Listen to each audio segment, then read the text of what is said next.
Hi, I'm Jill, Senior Home Economist for Sunbeam, and today's recipe is a beautiful salami and vegetable pizza with a gorgeous pesto sauce drizzled over the top of it. And we're going to make all of that pizza using the Cafe Series food processor, or number LC9000.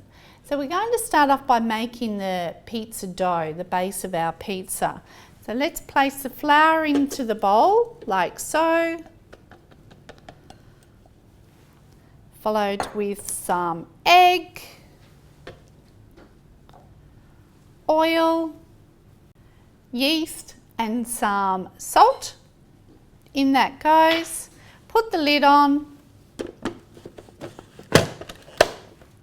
and just press go.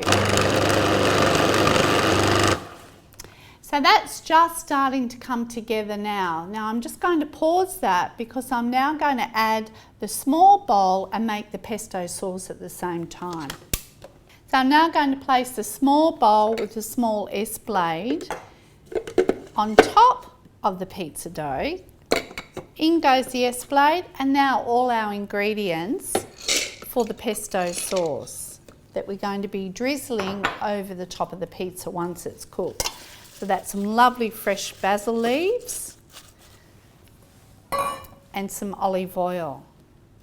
So pine nuts, basil leaf, olive oil and a garlic clove, and that's all you need for that. Put the lid on and press start, and you'll see both the bowls going at once, the blades in the bowls, so the pizza dough will be still doing its mixing, and so will the pesto. Okay, so now it's all done. The pizza dough is finished and the pesto sauce is done. So I'm now just going to get those out. So there's the pesto sauce all ready to go. I'll set that to one side because we don't need to use that until after the pizza is cooked. And this is the pizza dough inside the large bowl. So I'll just remove the S blade.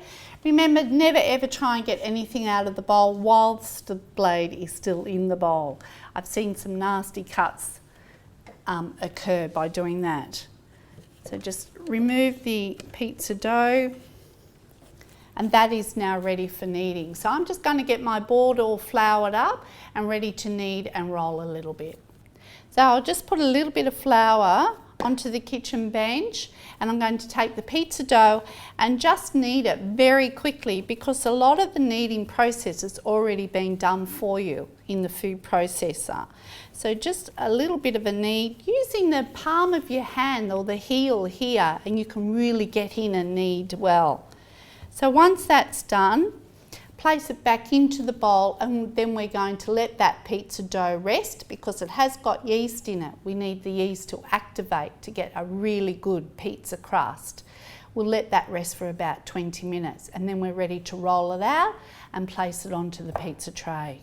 So after the pizza dough has rested for 20 minutes, place it onto your flour board and then start rolling it out to the actual size that you want. So I'm going to put the pizza dough onto this size tray. And also, if you want a really thin crust pizza, just remember to take some of the pizza dough away and just keep rolling until it's really thin. Or if you're like me and you like your pizza crust really thick, then just make sure you use all your dough and create a lovely thick base. So we'll just roll that a little bit more.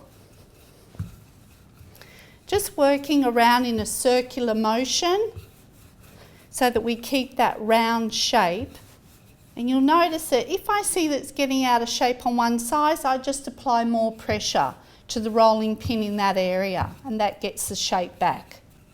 Now it's just a matter of placing it onto the pizza tray, and I'm going to let it sit and rest now for another 10 minutes. Whilst that's resting, I'm going to slice the vegetables ready to put on top of it using the food processor.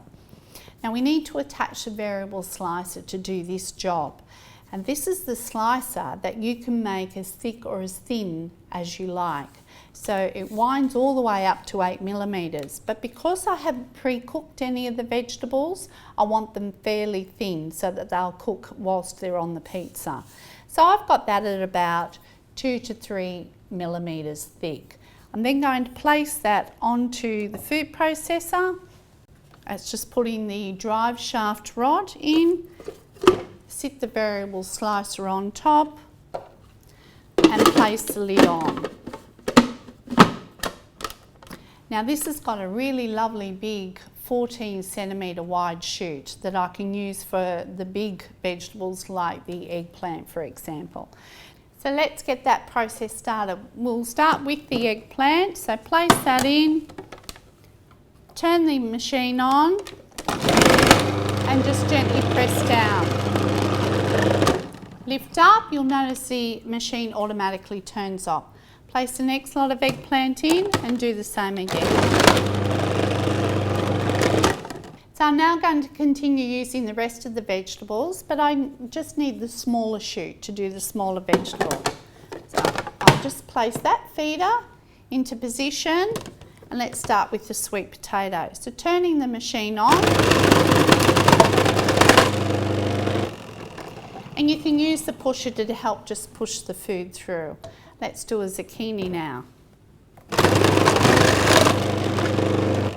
You can see how quickly that all feeds through. Right, we'll just slice up some capsicum now, and you can see that I'm actually putting quite a bit in there because the chute allows for that. Turn the machine on and push that through.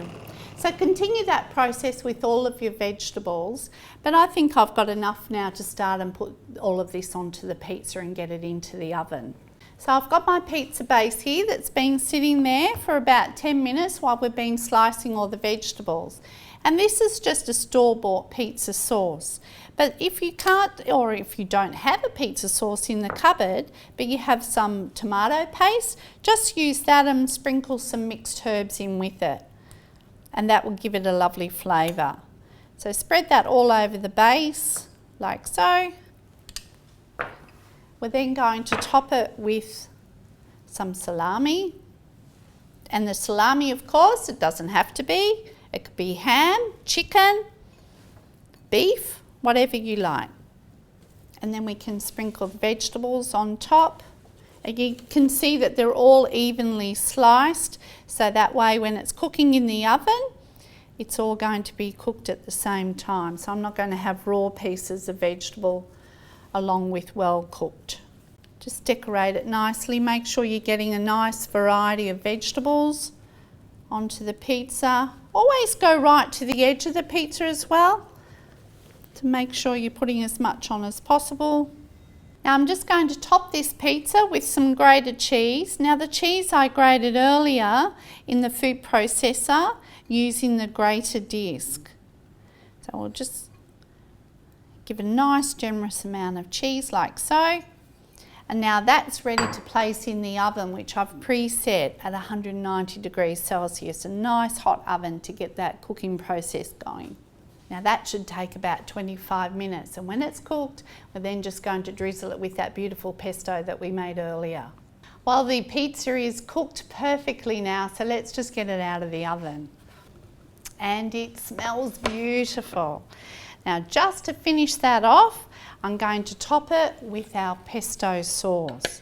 So just a drizzle over the top, and what a perfect Saturday night home watching movie pizza this is.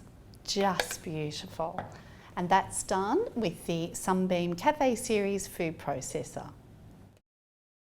Hi, I'm Jill, the Senior Home Economist for Sunbeam, and this is the Sunbeam Secret Chef Sear and Slow Cooker.